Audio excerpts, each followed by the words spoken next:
ఒక చిన్ని పాప ఇంటి ముందర ఎంతో సంతోషంగా డాన్స్ చేస్తూ ఉంటుంది.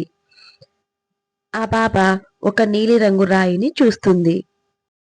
ఆ చిన్న పిల్ల డాన్స్ చేయడం ఆపేసి ఆ నీలిరంగు రాయి దగ్గరికి వెళ్తుంది. ఆ నీలిరంగు రాయిని ఆ చిన్ని పాప తన చేతిలోకి తీసుకుంటుంది.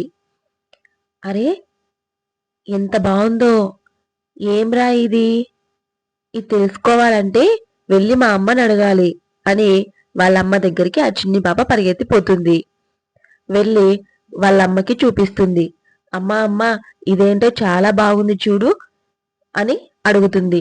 కానీ వాళ్ళమ్మ, అదేం లేదమ్మా, ఇది సాధారణ రాయే, ఇది ఎందుకు పనికిరాదు అని చెప్తుంది. కానీ ఆ చిన్ని పాప ఆ రాయిని పక్కన పాడేయలేదు. కొద్దిసేపటికి ఆ రాయిలో నుంచి ఒక నీలిరంగు సీతాకోకచిలుక బయటికి వచ్చింది.